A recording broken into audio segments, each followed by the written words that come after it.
Welcome to an all new episode of All Around. I'm your host, Cardell Dudley. Um, as you can see, I'm here at the A10 Men's Basketball Championship, um, second round coverage. Right now, we have a break, and I'm gonna cover the first two games. Get some takeaways, but first, before we begin, need y'all to get over the oohs and ahs for the best soul food in the DMV, man. And, in between games, after games, tonight, after all the games, each day, make sure you go visit Oohs and Ahs. Go to their flagship spot, 1005 U Street Northwest, Washington, D.C.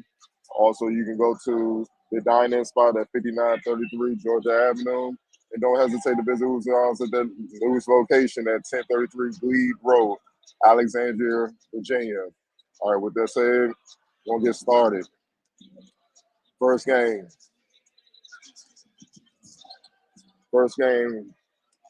big game for Melvin Council Jr. as he took over late to lead the St Bonaventure to come back win over the Dukes, 64-59. On St Bonaventure side, LeJay Jones led the way with 18 points, 8 rebounds. Melvin Council Jr. added 18 points, 2 rebounds, 2 assists. Noel Brown, 9 points, 8 rebounds, 3 assists for Duquesne. Max Edwards, former George Washington player, 18 points, 6 rebounds. Atus Ronski, 11 points, and Trey Dinkins, 10 points, 6 rebounds, and 3 assists. Look, it looked like, honestly, that Duquesne had them. They had them down big uh, in the first half. It looked like that St. Bonaventure just couldn't get enough offense going. Duquesne had it going. They was clicking. Max Edwards was bombing away, scoring every which way from 3 and mid-range into the basket. Lasky hit some shots in the first half, whatever they missed. Wilmore and those guys, and Nickers was cleaning up. Dinkins had his moments as well, but in the second half, St. Bonaventure rallied. After being down 34-25 at the half, they rallied. And the main thing that helped their rally was the turnovers from Duquesne. They scored a lot of points off of Duquesne's turnovers. Duquesne, they forced 18 turnovers from the Dukes and scored 24 points off of that.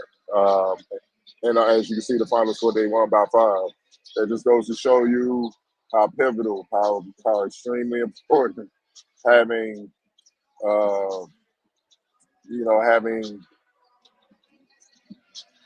I don't want to disrespect the Duke's guards, but just having good guard play, guys that can control the team and not make mistakes, especially at this time of year. You gotta have great guard play. And tonight, unfortunately, the Deuce guards didn't really take care of the ball like they should, and they literally gave St. Bonaventure so many chances to beat them, which St. Bonaventure did late in the game.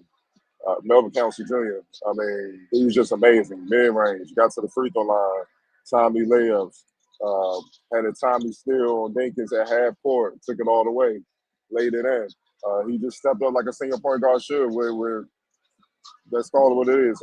Potentially his career on the line as far as his last game. He didn't want to go out like that. He stepped up and made plays, and his leadership and the playmaking on both ends, scoring and defending well, it led the way for the Bonnies to pull it out. The Bonnies finished the game on a 13-1 run over the last 3:47. Made all 4 of their last field goals. The Dukes, they didn't score over the last 4:16 in the game. Ball game. It ain't really much you can say after that, man. It was just it's a tough blow. The Dukes struggled this year under the first year head coach Drew Joyce. But with any coach that takes over any new program, you got to give them time. You got to give them time to instill, their systems, their values, get their type of players in, and then we'll see what he can do with it in the upcoming years. All coaches need time. I know a lot of ADs are impatient. They look for turnarounds 1 or 2 years, but a lot of factors go in that, especially these days with the NIL deal and things like that, man. A lot of factors play into a program turning around, man. So gotta give them a chance, man. But look, St. Bonaventure, hell of a win. Uh, they move on to take on top seed BCU Friday at 11:30 in the morning. So we'll see if they can continue their winning ways against top seed, the best overall team in the conference. All right. Next up in the second game that just ended, St. Louis defeat Davidson, 83-75. Billikens move on to take on 4 seed Loyola Chicago at 2 p.m. on Friday. Big games from Isaiah Swope and Gibson Jemison. Isaiah Swope finished with 26 points, a game high, 26 points and 3 rebounds. Gibson Jemison added 25 points and 6 rebounds. Robbie Avila posting a near triple-double, 13 points, 11 rebounds, and 7 assists. Davidson was led by Colin Couture with 18 points, 4 rebounds. Zach LaPook added 16 points and 3 rebounds. And Mike Lumena added 14 points. St. Louis jumped on them something serious to start the game. I think they were leading up. They were up 13-2, and it looked like they were about to run away. Honestly, Davidson couldn't score in the first half, and St. Louis was getting whatever they wanted, especially Jemison and Avila. Them boys, they had 11 of the first 13 points with St. Louis. It was like the pick and roll game. They were so worried about Gibson, bombing away that they oftentimes forgot to stick, deal with Avila. He just rolled to the basket time and time again, got easy lay-in. So it looked like it was getting away from him, but obviously every team goes on a run. So Davidson buckled down, started making plays, and they were able to get back in the game and only be down 5 at the half, 36-31. In the second half, it was just a back and forth affair for most of the game. Just to be honest, they was going at it.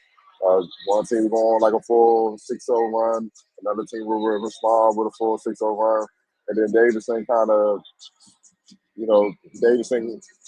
of made a push where they hit a few threes and actually took the lead late in the second half. But in crunch time, Isaiah Swope, Gibson Jemison, shot after shot. Gibson Jemison hit about 2 back-to-back threes, so did Isaiah Swope, and that just kind of blew the game over late.